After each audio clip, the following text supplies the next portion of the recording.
happens when one generation hands off the farm to the next, and that generation is retirement age. It's a big challenge, but we've got expert advice to navigate that. Plus, we're getting a better sense of the heartbreaking wind damage across Nebraska. And during No Shave November, farmers are encouraged to keep the stubble. It's time to grow.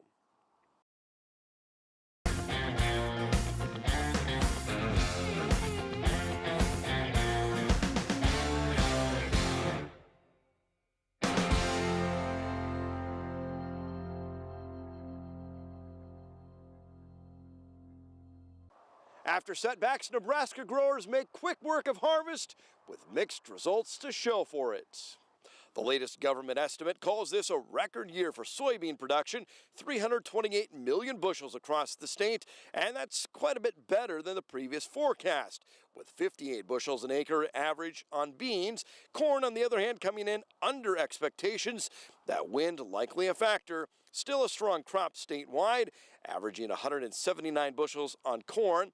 A lot of corn has been picked the last 2 weeks. The USDA reports soybean harvest pretty much done, maybe a few fields left to cut. We heard from growers. Now here's a look at what extension educators are seeing across the region. Winds have devastated many growers this fall, but not so in southwest Nebraska. The extension educator based in Grant says irrigated corn ranges from 200 to 280 bushels an acre. They've had snow twice during harvest, but have not had the ears dropping we've seen in other areas and are anxious to wrap things up. Extension educator Jenny Reese is based in York and travels several counties. Prior to the week of October 23rd, things were looking good. Irrigated corn ranged from 240 close to 300 bushels an acre, and dry land 150 to 210. But with the wind, in some cases more than 100 bushels are on the ground.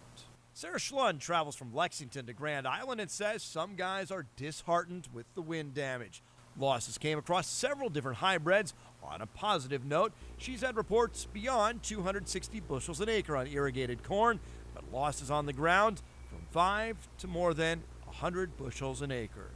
Traveling north to St. Paul, Ord, and surrounding areas, Troy Ingram reports corn yields above average, and many farmers pleasantly surprised. But again, extreme winds are a factor, with 60 bushels or more on the ground, and Troy says it really makes you sick to see.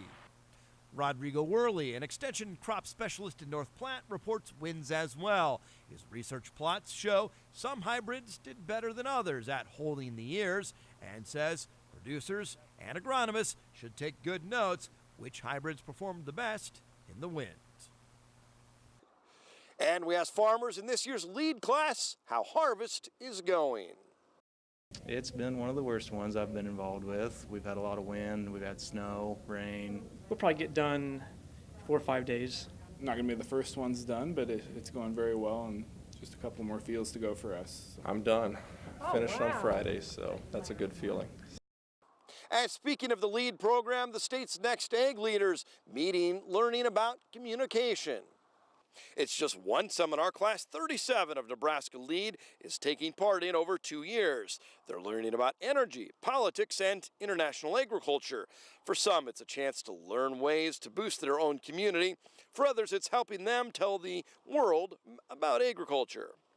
I've come back and realized that there aren't very many farm kids out there, and somebody's got to start coaching these kids and preparing the next generation. The baby boomers are starting to retire, and so we need a new generation of leaders.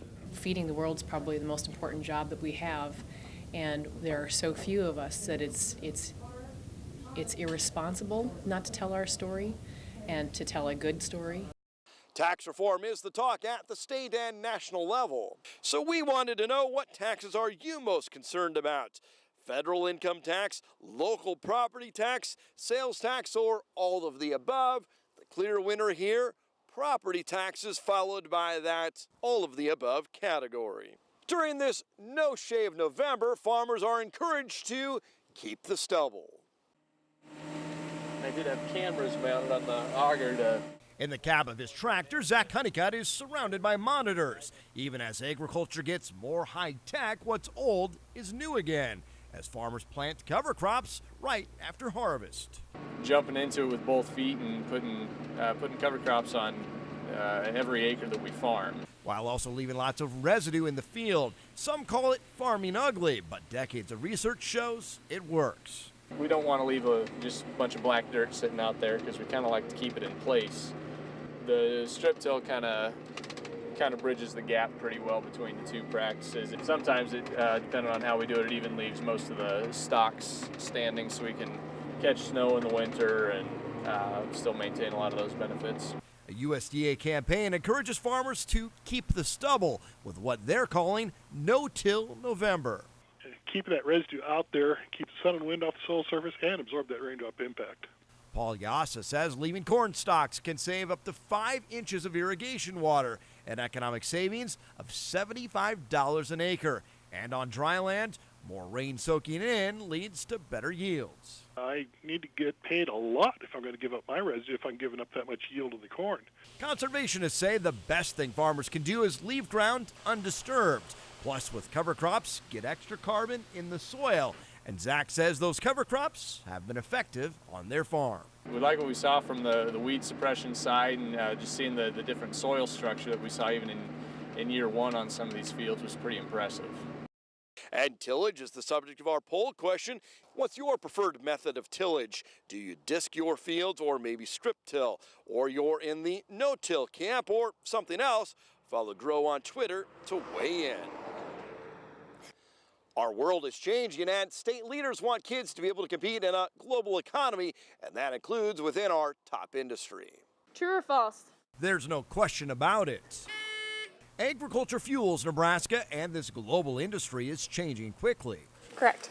The state's largest career-focused student organization stands ready to help kids succeed. Yeah, and that's what FFA is about. It's career success. So students are allowed to explore all these different contests and really determine what they are interested in pursuing in the future. Contests like livestock judging, a mainstay of FFA. Which steer is more likely to grade choice?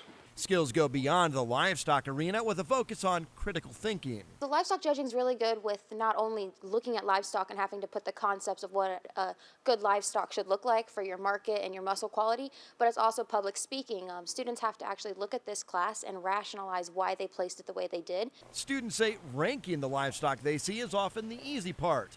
Harder is defending their answers to a judge. It's not really how we place the class, it's really how we give our reasons.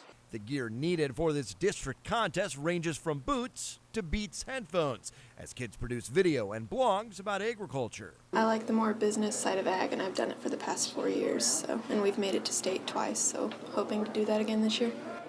I like it because of the writing. I want to kind of be a reporter. Even middle school students get in on the competition with a quiz bowl. Positively charged ions are called blank. The goal is the same, to give kids experiences where academics and the real world collide.